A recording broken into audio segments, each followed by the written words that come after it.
Max. We're here to talk about drama supporting actress at the Emmys this year, and drama supporting actress has always been a category that that inspires a lot of debate. People really care about this one, as they do the drama actresses as well on Gold Derby. I'm here joined by Amanda Spears, Riley Chow, Tony Ruiz, and Zach Laws. We are just the A-team today, talking about a really difficult category. We've watched the episodes and we've all formed an opinion about who we think might win. So I'll run through the nominees very briefly. Emilia Clarke from Game of Thrones submitted Book of the Stranger. Lena Headey from Game of Thrones submitted The Winds of Winter. Maggie Smith from Downton Abbey submitted episode 6.06. Maura Tierney from The Affair, episode 204. Maisie Williams from Game of Thrones submitted No One, and Constance Zimmer from Unreal submitted Mother.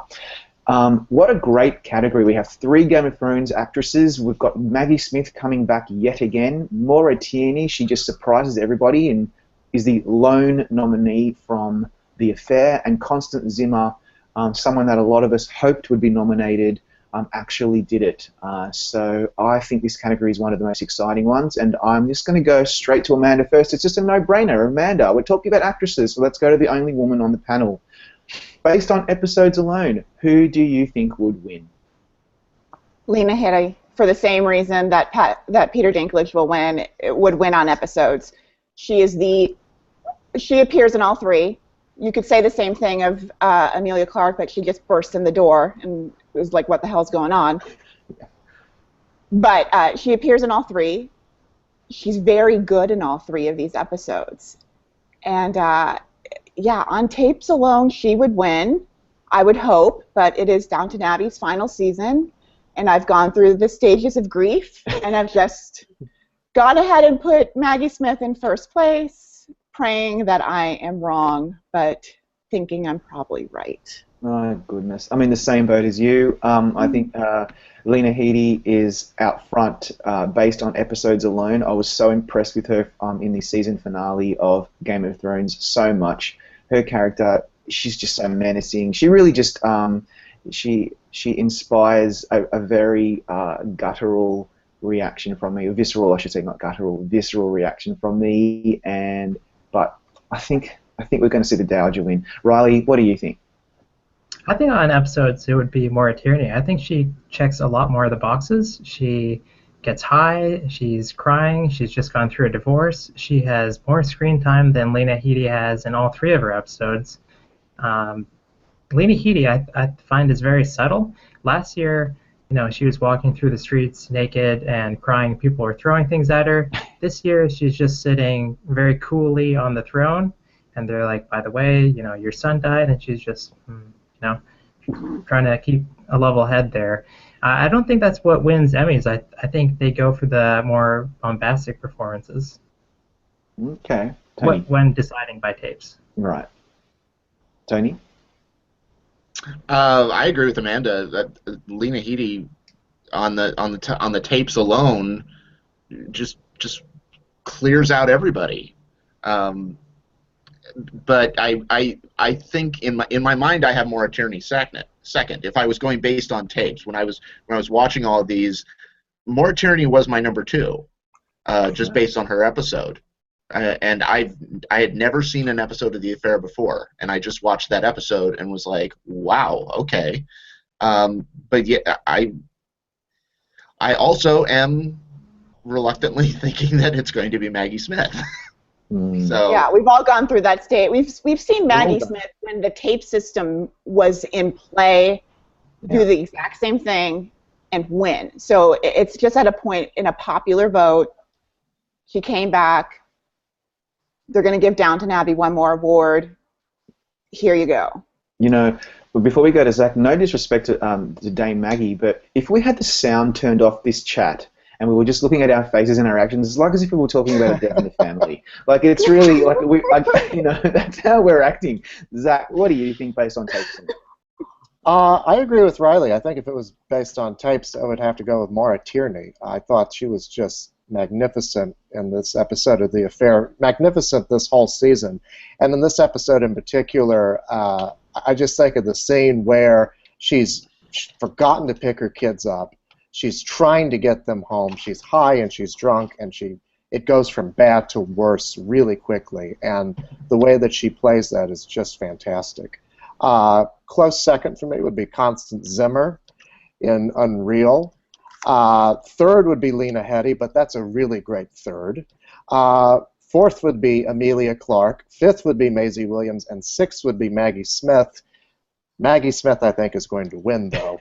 And that is no disrespect to Maggie Smith, but remember when Downton Abbey first came on, and she won in the limited series category, and then she won the very next year in the drama supporting category for an episode that wasn't that great. Yeah. I think it's kind of inevitable, because these three Game of Thrones women could probably split the vote. I think if there was a front runner among them, it'd be Lena Headey. I think that Maura Tierney and Constance Zimmer are definitely in this race to win it.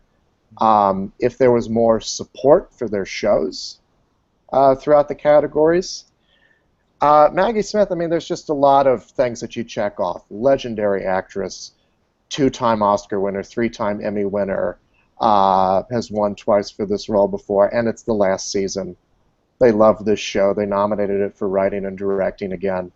I think this is the win that they'll give it. Wow, yeah. I think there's more to talk about here in the actress category than there is in the supporting actor category.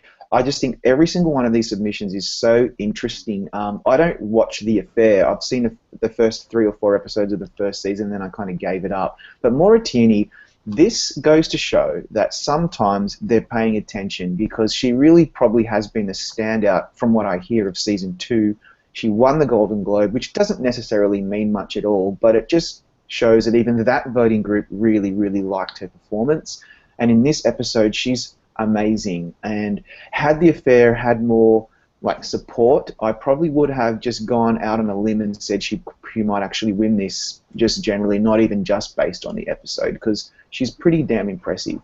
Does anyone else have any comments about Maura Tierney before we move on? Because I'd like to go. I think in another year, without 3 Game of Thrones actresses, without Maggie Smith, she probably would win, even without a lot of support for her show. Remember, she was nominated for ER when ER had kind of fallen off the radar, so they are paying attention to her when they nominate her.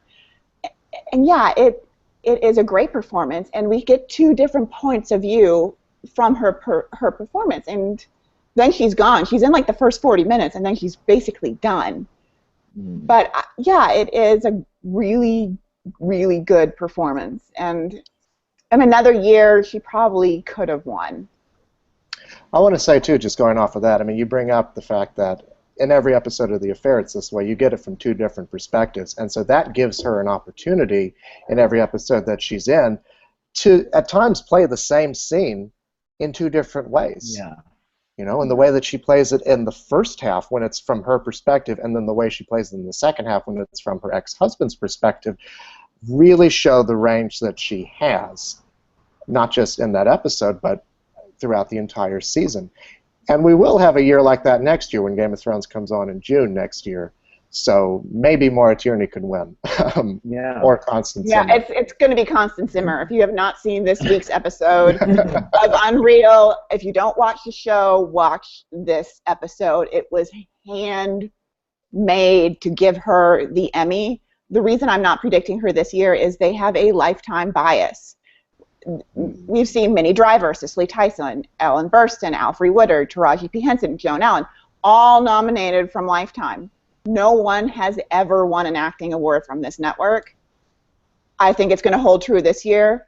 Hang in there, Constance. You're going to be back next year, and you will win.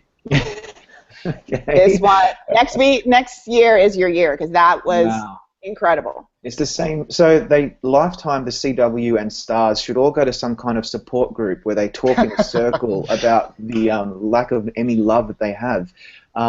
Riley, what do you Lifetime's think? had more acting nominations than the Stars and CW. True. The Lifetime's doing well, but they all need to get together. Riley, what do you think?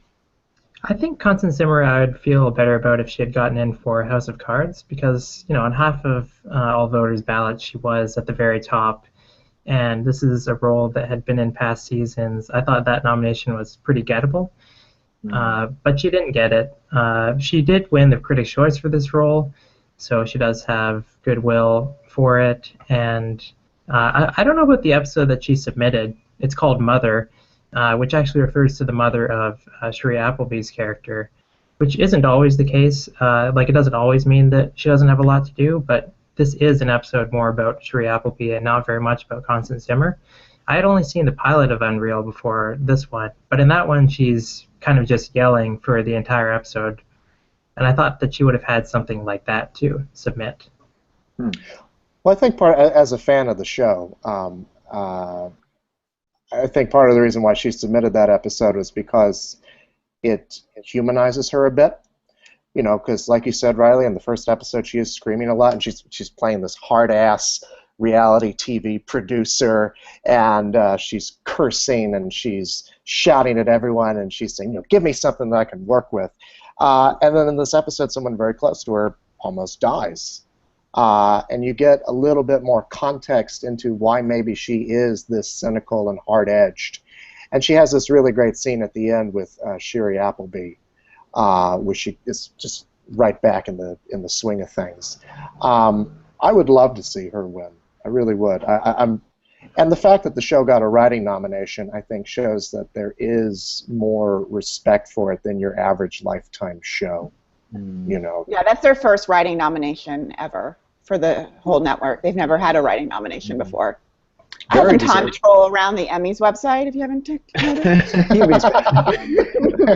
Great, we appreciate that.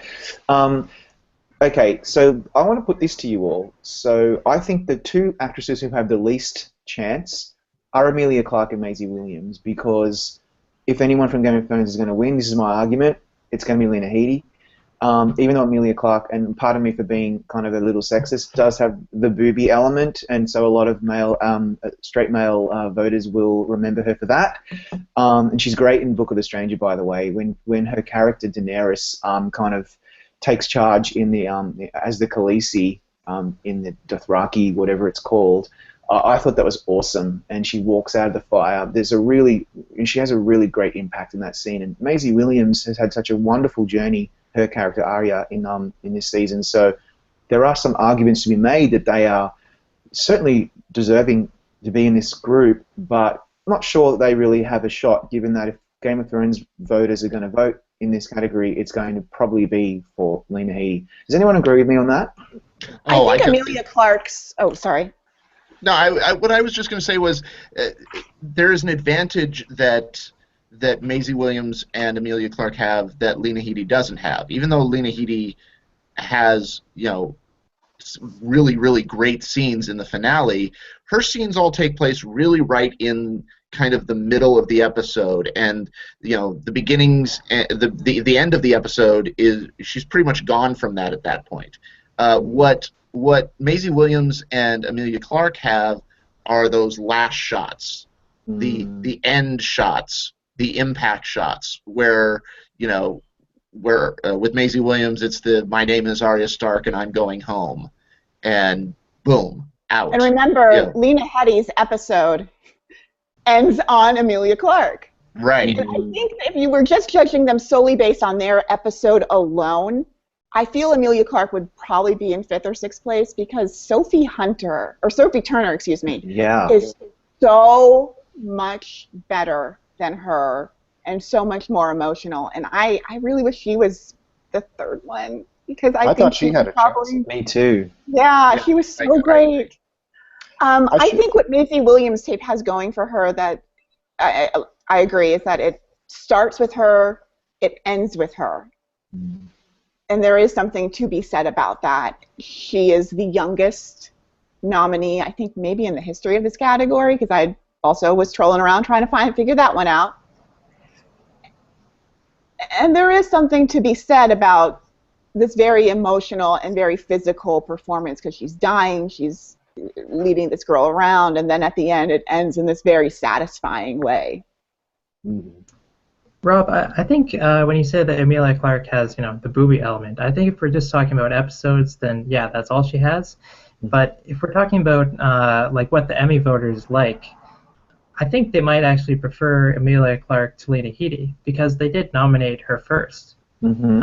Like Emilia Clarke had a good first season, Lena Headey had a good second season, and then the third season is when they finally picked one of them up for this category. So it might just be that there's a disconnect between what we feel is the more worthy performance, Lena Headey, which I think we all feel is based on her acting, but Emilia Clarke seems to be playing the more popular character, and that resonated with the Emmys faster, at least. Wasn't Emilia could Clarke say- in a movie that came out the same Yeah. year she was nominated? I think that might have helped her. Just a tad with getting a little bit more. Except I think it was a Terminator movie that It tanked. does. I'm just saying it at least kept her, top of mind. Right. But I think we've seen these people using foreign languages, or in their case, a made-up foreign language, not really win. Okay. Because we saw the same thing should, from Carl Esposito with Breaking Bad. His episode was 99% in Spanish, Yeah. I'm and we still all thought he therapy was over going that to one. win. I know. It's okay. Terrible. It's okay. We'll be all right. Zach? I'm with Right. you, Rob. I was going to say, not to put too fine a point on the booby factor thing, but Ugh. Let's do that. I think that's brilliant. That's going to be the quote for this article. just as someone who studied awards history in terms of like people, this is more so in the Oscars, I think, than the Emmys, because the Emmys have just because there's been less nudity in television history than there has been in film history, but there is something to be said about when you're full frontal naked in something, it tends to have an impact on awards voters. Yeah. I mean, I'm thinking in terms of like Kate Winslet in The Reader, or various other examples of that. Or Dennis Kate Franz. Winslet's also lost Yes, like half a dozen Dennis- times for being nude. Yeah, exactly. I think that I think actors especially respect the courage to do that.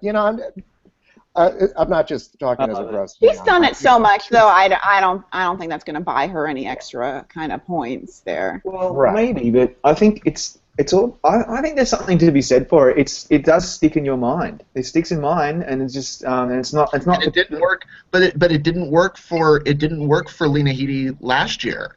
It did, Even though it was I don't think it was very well known that it wasn't her. it weren't her boobies, but It weren't her. Right. That's going to be the title of the whole article now. It weren't her boobies, but Your wife yeah, you're available right. to talk to? Like, seriously, I'm feeling a little outnumbered right now. Sorry. So let's move on from that. But I think, look, I just think at the point we have to realize that a lot of voters will really like the fact that she was naked, and it could be something. But I don't want to reduce. It's reductive. I mean, because I think Emilia Clarke, that she is underrated sometimes. She does a really great job as this character. She's almost like an iconic character these days. And when she says Dracarys, I can't remember the episode. I think that's in Battle of the Bastards, the beginning of that. it's the beginning of Battle of the Bastards. Yeah, so she doesn't. That's not even part of this category. But when she said that, I remember I just wanted to find an Emmy statue and just throw it at her, because I just think she's really very, very, very effective for what she does on that show. As is Lena Headey, and as is Maisie Williams, and as is Sophie Turner. For my own awards for this year, I'm nominating Sophie Turner. I thought she was the standout actress from that show. Well, again, remember, if they do sit down and watch these episodes, then she is really good in Lena Headey's tape. I mean, I would almost say that one's better for her. Emilia Clarke watch- or Emilia Clarke, yeah, I think she was. Towards the end, like not from that first scene is really all about Lena Headey and the everyone being killed and blown up. Yeah, but Emilia Clarke has that great scene with Peter Dinklage. Yeah. In the middle of the finale. That's a very sweet kind of. It's a very great. sweet scene. It's really good. Yeah, that's why I think if they do. God, now I'm thinking Emilia Clarke could be higher up than I'm thinking. I know. If you're voting and you're watching all these episodes for both categories again, she's really good overall. Yeah. So I would, if they were watching the tapes, I probably would put her maybe in second.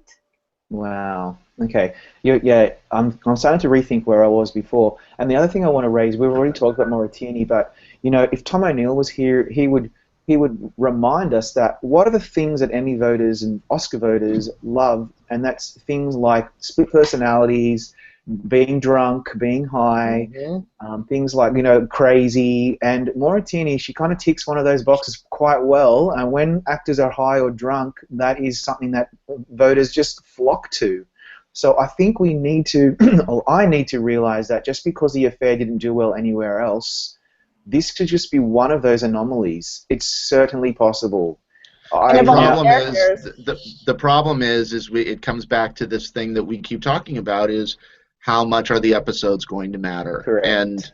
And if they don't, I don't see Moritini winning because people won't watch the episode. and of all the and of all the actresses nominated, she is one of the more likable ones. Yeah. There is something very relatable about her performance where you can't really maybe relate to all of them. Yeah, but with vote splitting, it's possible that Constance Zimmer, Moritini, or Maggie Smith, and that's why we're all kind of like, yeah, it looks like Maggie Smith's going to win again. That seems to be the safe bet. But this one's really, really tough. It's so much more difficult than the drama supporting actor category because I think all 6 of these women you could make an argument for. So I think it's just the vote splitting. I think that last year we learned that voters, they like Game of Thrones, and under the new system, it's extremely possible for a show to sweep, be it Olive Kitteridge or Veep or Game of Thrones. So if Lena Headey were the only one in this category, or if she were the only one with Maisie Williams, then I would predict her. But because she has Emilia Clarke, who I can't tell if she's more popular or not, it seems like a perfect litmus test for us to find out how much vote splitting actually matters. And Maggie Smith wasn't nominated last year, but under the new system, voters are sentimental, as we saw last year with John Hamm, and they did nominate, Downton Abbey people for years and years. And this year they kind of forgot about it because I think it was off the air for maybe too long at the time of voting. But they remembered Maggie Smith. Yeah, now that they're reminded of it, I think this is their one place to go. Well, she'll be getting nominated for Oscars and Emmys long after she's dead and retired. Do you think that if she said she was coming, this would be like the surefire, like no doubt, I'm going to agree with you, Lee Bonds with... She's not coming. So, yes, I think we always think that if she was to turn up, it would just be like the second coming, and they would have to give her that statuette. And we talk about residual goodwill. There might be some residual goodwill for Lena Headey because she did submit the finale last year, and it won directing, it won writing. Yeah. She was basically the only part of that episode that didn't go along for the ride. So maybe, like Jonathan Banks, there might be a little rallying around her. She's the one that the other women from Game of Thrones say, "Oh, I would love for her to win first." Yeah. So we could see a little, maybe if there's one that they're rallying towards more. But I love Maisie Williams' episode. I thought she was great in that, and I wouldn't mind if she won. I'm more confused now than ever. Thanks very much. Thanks very much for nothing. But no, and you know what? If this ends up being just a big popularity contest, then I would suggest that the Academy just do away with this episode submission thing at all. What's the point? We'll just... Oh, of course. No, it's so bad. Yeah, it's ridiculous, isn't it? Well, anyway, look, I think the bottom line is we're all like, I don't know. So we'll just have to wait and see. Thank you all for your time today, guys, and we'll obviously reconvene next week for more fun and games talking about different categories. Okay, sounds